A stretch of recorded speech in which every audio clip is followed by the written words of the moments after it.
국문학 논리학에서 3단 논법이라는 게 있습니다. A는 B다, B는 C다. 그러므로 A는 C다. A가 B하고 같고 B가 C하고 같으니까 당연히 A하고 C하고도 같다. 그런 논리. 요즘 코로나 방역으로 사회적 거리두기가 지금 아주 오래도록 지금 지속되고 있습니다. 더구나 4단계는 5인 이상 모임이 안 되니까 이게 굉장한 스트레스. 친구를 제대로 만날 수가 있나? 여행을 마음대로 할 수가 있나? 심지어 가족들도 한꺼번에 못 만나게 하니까 이게 뭐 활동적인 사람은 이게 너무 스트레스가 되는 거죠. 그래서 이 방역 때문에 우울증이 찾아왔다. 여러분, 왜 방역을 한다고 생각하십니까? 방역을 하는 목적이 뭘까? 방역의 목적은 국민의 건강을 지키기 위해서 그러는 것입니다. 방역을 철저히 해서 백성들이 코로나에 전염되지 않고 건강을 지키기 위해서 방역을 하는 것입니다. 그러면 왜 건강해야 되느냐? 뭐 때문에 건강해야 되느냐? 건강은 인생을 행복하게 살기 위해서 그런 것입니다. 건강 잃어버리면은 행복도 같이 달아나는 것입니다. 인생의 가장 첫째가 건강이에요. 행복하려면 건강해야 되고 건강한 사람이 행복한 것입니다. 자, 그렇다면 이것을 3단 논법으로 전개를 하면은 그렇습니다. 방역은 건강이다. 건강은 행복이다.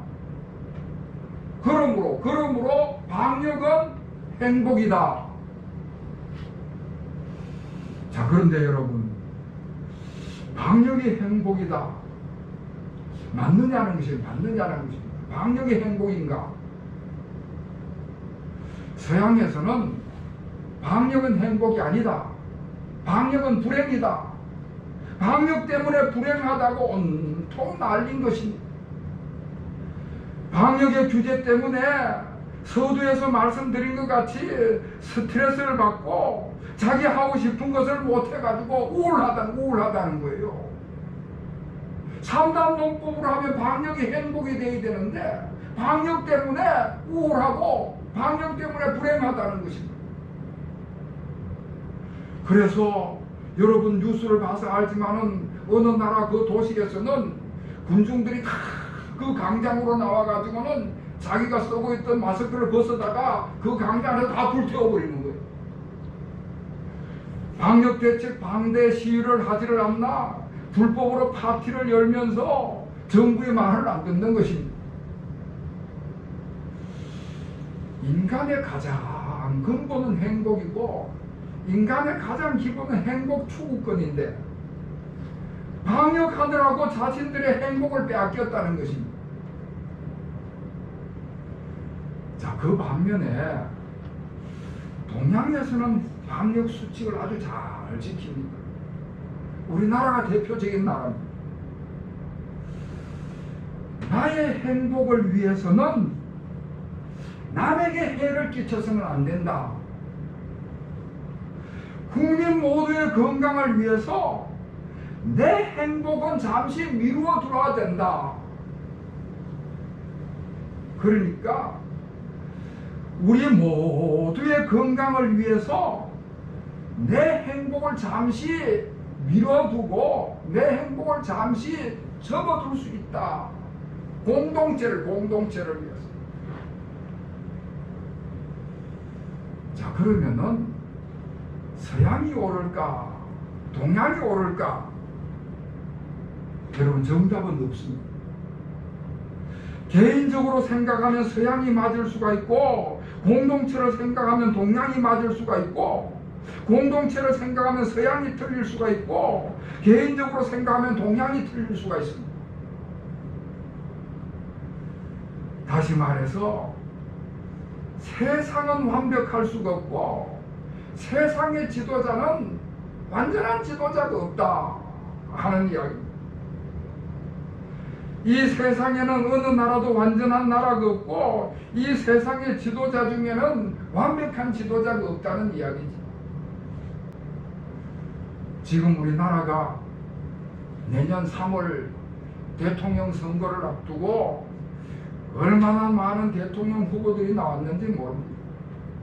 여당과 야당을 다 합치면 20명이 넘어 30명에 가깝습니다. 그런데 그 수많은 대통령 후보 중에 흠이 없고 문제가 없는 사람이 하나도 없어요. 결국 이 세상에는 완전한 나라가 없고 이 세상에 사는 백성들은 늘 불안할 수밖에 없다는 이야기입니다. 여러분, 오늘 시편의 말씀은 하나님 나라에 관한 말씀입니다. 하나님 나라 백성에 관한 말씀입니다. 여호와를 자기 하나님으로 삼는 백성에 관한 말씀입니다. 여호와를 자기 백성 하나님으로 삼는 백성을 받는 축복에 대한 말씀을 쭉 해주고 있습니다. 제일 먼저 구원의 복에 관해서 말씀을 하시는데 2절과 7절과 11절 말씀에는 여호와는 나를 건지시는 이시오, 10절에서는 주는 왕들에게 구원을 베푸시는 자다, 그런 고백을 하고 있습니다. 사랑하는 성도 여러분, 우리 하나님께서는 우리를 구원하시는데 아무리 악한 자의 계략과 강한 힘의 압박에 있어서도 하나님이 구원하시지 못할 법은 없는 것입니다. 아무리 죽음과 멸망이 닥쳐도 하나님께서는 그 백성들을 반드시 구원하신다는 말씀. 우리가 신약 성경으로 들어오면은 이 하나님의 구원에 하시는 모습이 아주 선명하게 드러나지. 하나님께서는 아무 죄가 없으신 하나님의 아들 독생자 예수 그리스도를 이 땅에 보내시고 그를 십자가에 죽으심으로 죄 가운데 죽을 수밖에 없는 우리 모두를 구원하십니다. 죄의 종으로 죽을 수밖에 없는 영원한 멸망을 향해서 달려가는 비참하고 절망적인 상황 가운데 있는 우리를 우리 하나님께서 독생자 예수 그리스도를 이 땅에 보내셔서 구원하시는 것입니다. 아멘. 오늘 본문 말씀은 하나님께서 하나님의 백성에게 구원의 복을 주셔서 그 영혼을 구원하시고 그 육신을 구원하시고 그 나라를 구원하신다 하는 말씀입니다. 사랑하는 성도 여러분, 우리 하나님께서는 택한 백성을 구원하시는 분이심을 믿으시기를 주의 이름으로 축원합니다. 그리고 두 번째로 하나님께서는 보호의 복을 주시는 하나님이시다 말씀을 하고 있습니다. 1절에서는 나의 반석이신 여호와여, 2절에서는 여호와는 나의 요새시요 나의 산성이시요 나를 건지시는 이시다 하는 고백을 합니다.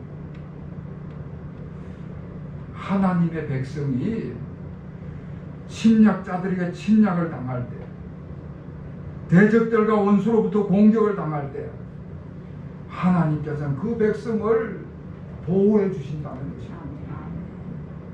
13절 14절 하반절에 보면은 우리를 침노하는 일이나 우리가 나아가서 막는 일이 없으며 우리 거리에는 설피 부르짖음이 없다, 그런 고백의 말씀이 나옵니다.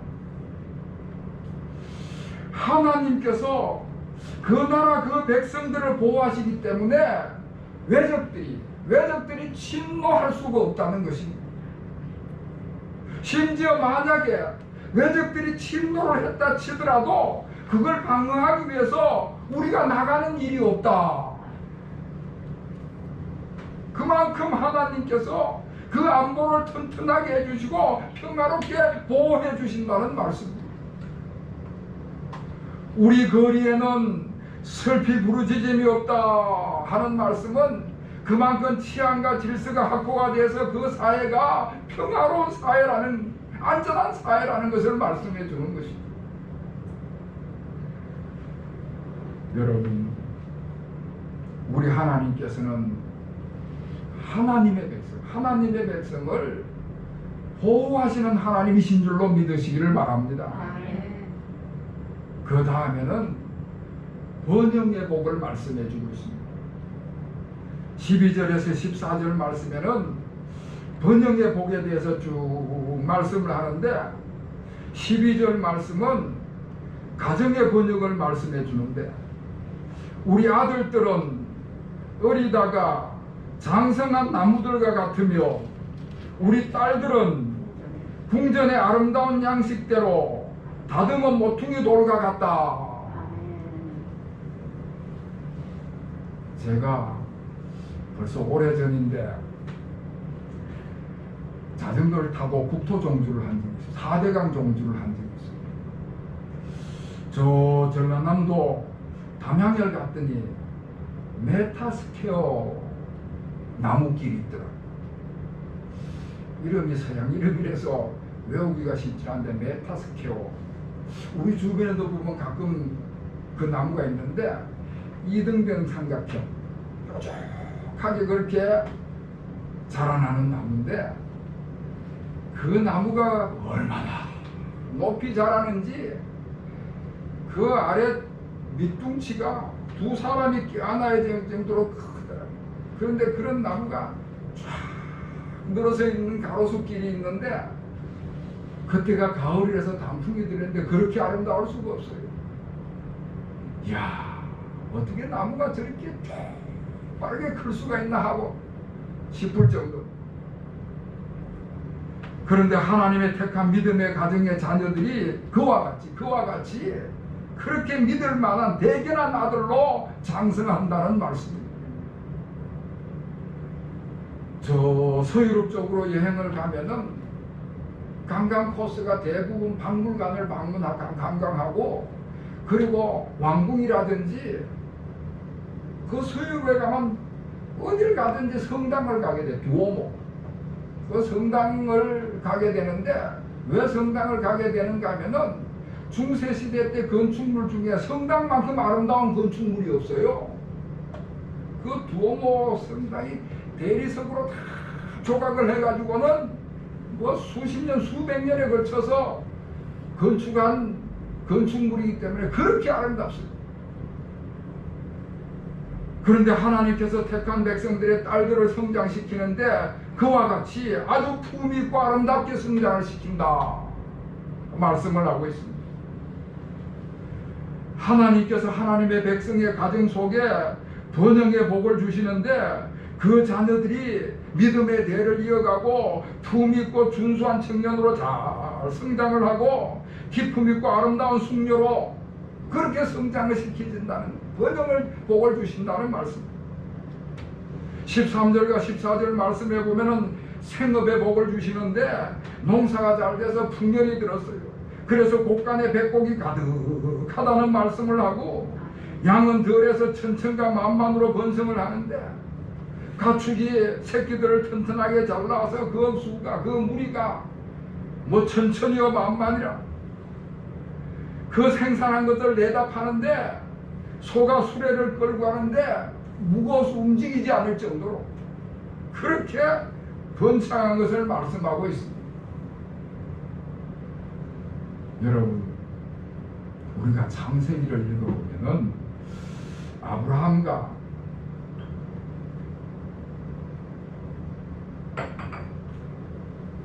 아브라함과 이삭과 야곱에 관한 이야기가 나와요. 그런데 그 이야기 중에 꼭 빠지지 않는 문장이 있는데, 하나님께서 아브라함과 함께 하심으로 거부가 되었다. 하나님께서 이삭과 함께 하심으로 거부가 되었다. 하나님께서 야곱과 함께 하심으로 거부가 되었다. 많은 것을 이루었다는 이야기를 하는 것입니다. 그리고 이방인들이 안 믿는 사람들이 아브라함과 이삭과 야곱을 찾아와서 뭐라고 이야기하는가 하면은 우리가 봤다.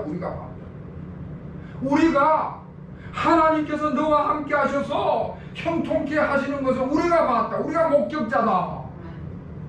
그런 이야기를 합니다. 하나님께서는 번영의 복을 주시는 하나님이시라는 말씀입니다. 자, 그런데 여러분, 이런 구원의 복이나 이런 보호의 복이나 이런 번영의 복에는 반드시 전제가 있습니다. 그 전제가 오늘 15절 말씀입니다. 우리 15절 말씀을 다 같이 읽겠습니다. 시작. 이러한 백성은 복이 있나니 여호와를 자기 하나님으로 삼는 백성은 복이 있도다. 아멘. 여호와를 자기 하나님으로 삼는 백성은 복이 있다.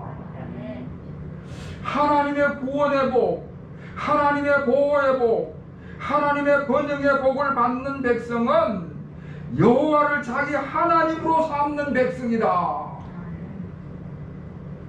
그러니까 복의 근원은, 복의 기초는, 복의 출발점은, 복의 결론은 여호와를 자기 하나님으로 삼는 것이 전제가 되어야 된다는 것입니다.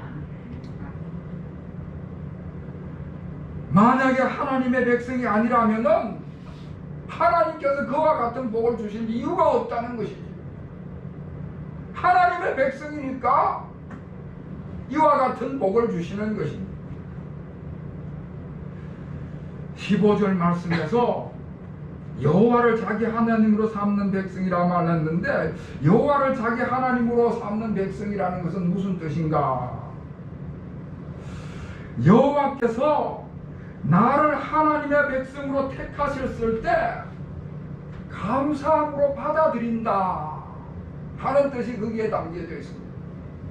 하나님께서 나를 하나님의 백성으로 선택했는데 내가 받아들이지 않으면 하나님께서 이스라엘 백성들을 하나님의 백성으로 선택을 했는데 하나님의 백성이라는 것을 받아들이지 않고 바알 신에게로 가고 아세라 신에게로 가버렸어요. 그런데 하나님께서 자기 하나님을 삼는 백성이라는 것은 하나님께서 나를 택하신 것을 받아들이는 거예요. 감사함으로 받아들이는 것입니다. 나 같은 죄인을, 나같이 못난 것을 하나님의 백성으로 삼아주셨으니까 한편으로는 죄송스럽고 송구하지만은 그래도 감사함으로 받아들이는 것입니다. 창세기를 보면은 에서와 야곱의 이야기가 나옵니다. 그런데 하나님께서 에서는 택하지 않고 야곱을 택하셨어요. 에서가 장남이고 에서가 잘생기고 에서가 힘이 있는데 야곱은 차남이고 어머니 치맛자락이나 붙들고 쫄쫄쫄 다니는 약하기 거지없는 사람인데 잘생기고 강한 장남 에서를 택하지 않고 어머니 치맛자락만 붙잡고 다니는 야곱을 하나님이 선택을 하셨어요. 왜 하나님이 야곱을 선택하셨을까? 전적인 하나님의 주권입니다. 하나님의 주권. 그리고 전적인 하나님의 은혜입니다. 하나님의 은혜. 무슨 공로가 있고 무슨 자격이 있어서 하나님이 택한 것이 아니라 하나님의 주권적인 선택으로 그 야곱을 택하신 것입니다. 마찬가지로 우리도 우리가 무슨 자격이 있고 우리가 무슨 공로가 있어서 하나님의 백성이 된 것이 아니고, 우리가 뭐 도덕적으로 더 깨끗하고 다른 사람보다 뭐 잘나고 지혜로워서 택한 것이 아니고, 아무 자격과 공로가 없지만은 전적인 하나님의 택하심으로, 전적인 하나님의 은혜로 택하심 받은 것을 믿으시기를 바랍니다. 그래서 하나님이 나를 택하셨다는 것에 대해서 감사함으로 받아들이는 자가 여호와를 자기 하나님으로 섬기는 자들이다. 할렐루야. 여호와를 나의 하나님으로 삼는 백성인 것입니다. 지금 일본 도쿄에서 올림픽이 진행되고 있습니다. 어제 뉴스까지만 제가 봤을 때에 우리나라가 금메달 5개를 따가지고 전체 순위에서 7위를 하고 있더라고요. 그러니까 금메달을 5개를 땄으니까 일본 도쿄 그 경기장에서 5번이나 태극기가 올라가고 애국가가 울려 펴졌습니다. 여러분, 애국가가 울려 펴지고 태극기가 올라가면은 우리 한국 사람은 누구든지 하나같이 똑바른 자세를 취하고는 그 태극기를 향해서 오른손을 들어 가슴에 착 붙이고 예를 표합니다. 한국 사람은 누구든지 태극기가 올라가고 애국가가 울려 퍼지면 그렇게 합니다. 그것은 한국 사람들만이 정해놓은 규칙이고 간섭이고 법이기 때문에 그렇습니다. 우리 하나님의 백성도 그렇게 하나님의 법에 응답하고 순종을 하는 것입니다. 여러분, 하나님의 백성에게는 하나님의 말씀이 있습니다. 하나님의 말씀 앞에 똑바로 서서 가슴에 손을 얹고 하나님 앞에 예를 표시하는 것입니다. 여호와를 나의 하나님으로 모시고 그 말씀에 복종하는 삶을 살아가는 것이지요. 이런 하나님의 백성들이 하나님의 복을 경험하는 것입니다. 구원의 복을, 보호의 복을, 번영의 복을 다 경험하게 되는 것입니다. 자, 그런데 그런 복을 받기 전에는 다시 말씀드리지만은 전제 조건이 있습니다. 내가 먼저 하나님의 백성이 되어야 하는 것입니다. 하나님께서 나를 하나님의 백성으로 선택하셨을 때 감사함으로 받아들여야 하는 것입니다. 하나님께서 나를 선택하셨다는 사실에 감사하고 하나님 앞에 하나님답게 하나님을 예배하고 경배하는 것입니다. 이렇게 하나님의 백성이 될 때에 하나님께서는 우리에게 구원의 복을 베푸시고 보호의 복을 베푸시고 번영의 복을 베푸시는 줄로 믿습니다. 이와 같은 은혜가 우리 모든 교우들과 함께 하시기를 주님의 이름으로 축원합니다. 기도하겠습니다. 하나님 아버지, 저희들을 하나님의 백성으로 택하신 것을 감사드립니다. 아무 자격도 없고 공로도 없는데 하나님의 주권적인 선택으로 전적인 하나님의 은혜로 하나님의 백성으로 참아주심을 진실로 감사를 드립니다. 이제는 하나님을 하나님답게 모시고 하나님답게 섬기고 예배하고 경배하게 하여 주시옵소서. 그렇게 하나님의 백성이 됨으로 인하여 하나님께서 하나님 백성에게 주시는 구원의 복, 보호의 복, 번영의 복을 다 받아 누리며 경험하며 살아가게 하여 주시옵소서. 예수 그리스도의 이름으로 간절히 기도하옵나이다. 아멘.